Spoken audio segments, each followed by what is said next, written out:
हमारे भैरव तंत्र चैनल को और बेल आइकन प्रेस करें हमारी नई वीडियो सबसे पहले देखने के लिए।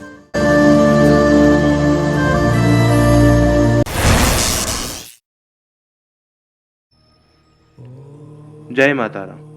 भैरव तंत्र रहस्य चैनल पर आप सभी का स्वागत है। जैसा कि आप सभी जानते हैं, शिवरात्रि आने वाली है और इस तरह के जो शुभ अवसर होते हैं जैसे होली, दिवाली, शिवरात्रि या कोई ग्रहण पीरियड पड़ता है, तो इसमें हमें कोई ना कोई साधना ज़रूर करनी चाहिए, क्योंकि इस समय में साधना करने से हमें कई गुना फल मिलता है। इसी कारण से हमें इन शुभ अवसरों पर साधना अवश्य करनी चाहिए। आज मैं आप सभी के समक्ष भगवान शिव की एक गुप्त यक्षिणी की साधना लेकर के आया हूँ। इस साधना को करने से आपको आकर्षण की प्राप्ति होगी, आपको धन की प्राप्ति होगी, आपको मान सम्मान में वृद्धि होगी और अगर आप किसी भी शत्रु से परेशान हैं तो आपके शत्रु की शत्रुता समाप्त हो जाएगी और जब शत्रुता ही समाप्त हो जाएगी, जब वो आपसे मित्रवत व्यवहार करने लगेगा तो शत्रु नहीं बचेंगे। जहाँ भी चमत्कारी साधनाओं की बात आती है वहाँ पर सबसे पहला जिक्र यक्ष और यक्षिणी की साधनाओं का आता है। ये साधनाएं अत्यंत चमत्कारी होती हैं, शीघ्र फल देने वाली होती हैं और अगर इनकी कृपा आपके ऊपर हो गई तो ऐसी ऐसी चमत्कारी और गूढ़ सिद्धि आपको प्राप्त होंगी जो कोई सोच भी नहीं सकता। तो ये साधना आपको किस प्रकार करनी है, सबसे पहले साधना सामग्री नोट कर लीजिए। माला आपको इसमें रुद्राक्ष की लेनी है, सफ़ेद कलर का आसन लेना है, रेशमी आसन भी आप ले सकते हैं जो आजकल चल रहे हैं। गुलाब की धूपबत्ती का प्रयोग करना है, गुलाब के ही इत्र का प्रयोग करना है। मिष्ठान में आपको दूध से बनी हुई खीर आपको स्वयं अपने हाथों से बना करके मिष्ठान में रखनी है, या अगर आप मेहनत नहीं करना चाहते हैं तो दूध से बनी हुई बर्फी आप इसमें भोग लगा सकते हैं। एक लकड़ी की चौकी पर सफ़ेद कपड़ा बिछाकर उस पर शिव जी के नटराज रूप की प्रतिमा या फोटो स्थापित करें और उस पर चमेली के फूल की एक माला अर्पित करें।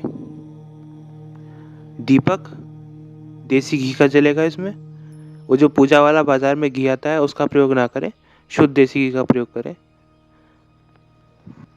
रात्रि 9 बजे के बाद स्नान करके आपको अपनी साधना में बैठ जाना है और सर्वप्रथम आपको शरीर शुद्धि, तत्पश्चात आसन शुद्धि, तत्पश्चात शरीर का घेराबंधन कर लें।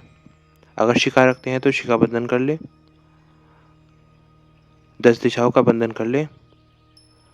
उसके पश्चात सर्वप्रथम एक माला अपने गुरु मंत्र की करें, तत्पश्चात एक माला गणेश जी के मंत्र की करें, फिर भैरव मंत्र की एक माला करें, तत्पश्चात 51 माला ओम नमो रुद्राय इस मंत्र की जाप करनी है।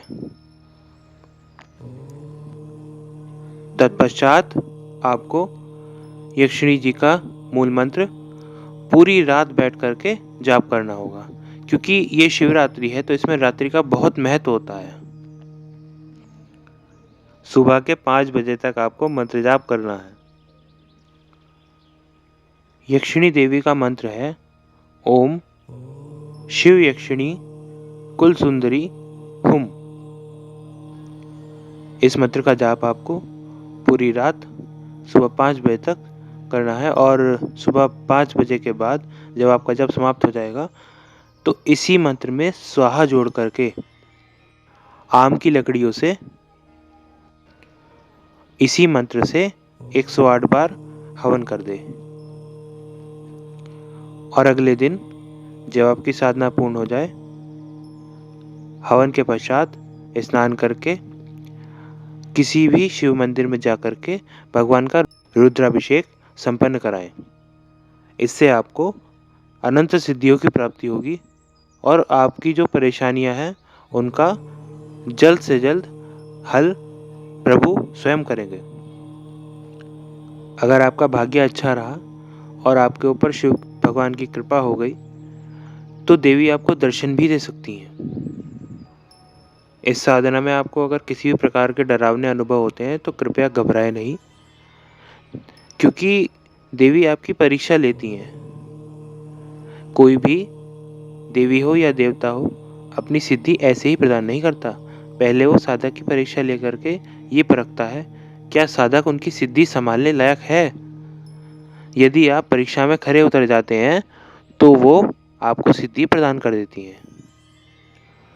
इस साधना के समय में आपको अच्छे अनुभव भी हो सकते हैं। वो देवी अपने हिसाब से निर्धारित करेंगी कि आपको किस प्रकार के अनुभव वो कराना चाहती हैं। कई बार ऐसा भी देखा गया है कि एक अच्छी सी सुगंध आपके चारों ओर फैल जाएगी, घुंघरूओं की आवाज़ भी आ सकती है या फिर किसी बांसुरी की आवाज़ भी आ सकती है। तो उन अनुभव से आपको बिल्कुल भी घबराना नहीं है। कई बार ऐसा होता है कि मात्र बांसुरी की आवाज़ से ही कई साधक डर जाते हैं। तो ऐसा आपको नहीं करना है। पहले आपको अपनी साधना करनी है, अनुभव पर ध्यान नहीं देना है, क्योंकि एक बार साधना संपन्न हो गई तो देवी अपनी इच्छा से आपको कोई सा भी वरदान दे सकती है। अपना ध्यान संपूर्ण रूप से अपनी साधना बनाए रखें और पूरी श्रद्धा के साथ इस साधना को करें। अगले दिन जब आप हवन समाप्त करके रुद्राभिषेक के लिए जाएंगे तो भगवान शिव के उसी मंत्र का जाप लगातार अपने मन में करते रहें जो मैंने आपको अभी पहले बताया है, और पूरी श्रद्धा के साथ प्रभु से ये प्रार्थना करेंगे कि प्रभु मेरी इस साधना को आपने संपूर्ण कराया है। आप मुझ पर अपनी अनुकंपा और कृपा बनाए रखें। जिस चीज़ की मेरे पास कमी हो आप वो मुझे प्रदान करें। ऐसा बोल करके यथाशक्ति दान दक्षिणा दे करके तत्पश्चात अपने घर पर आकर के आपको आधे घंटे का ध्यान करना है। ध्यान के बाद जो आपने हवन किया था उस सभी सामग्री को आपको एक कपड़े में भर करके, झाड़ू का प्रयोग नहीं करना है, कपड़े से ही पोंछ करके आपको किसी भी बहते जल में, किसी भी नहर में या नदी में सिला देना है। सिर्फ जो आपने पूजन सामग्री चढ़ाई थी और जो पंच पूजा का जो सामान आपने चढ़ाया था पूजा के वक्त और जो हवन का सामान था उसी को प्रवाहित करना है, माला को प्रवाहित नहीं करना है। यदि फिर भी आपके इस साधना से संबंधित कुछ प्रश्न है या अन्य किसी भी साधना से संबंधित आप कोई प्रश्न पूछना चाहते हैं तो आप कमेंट बॉक्स में कमेंट कर सकते हैं। आपको आपका जवाब वहीं दे दिया जाएगा। जय माता राम। अगर आपको ये वीडियो पसंद आती है तो इसे लाइक करें, शेयर करें और सब्सक्राइब करें।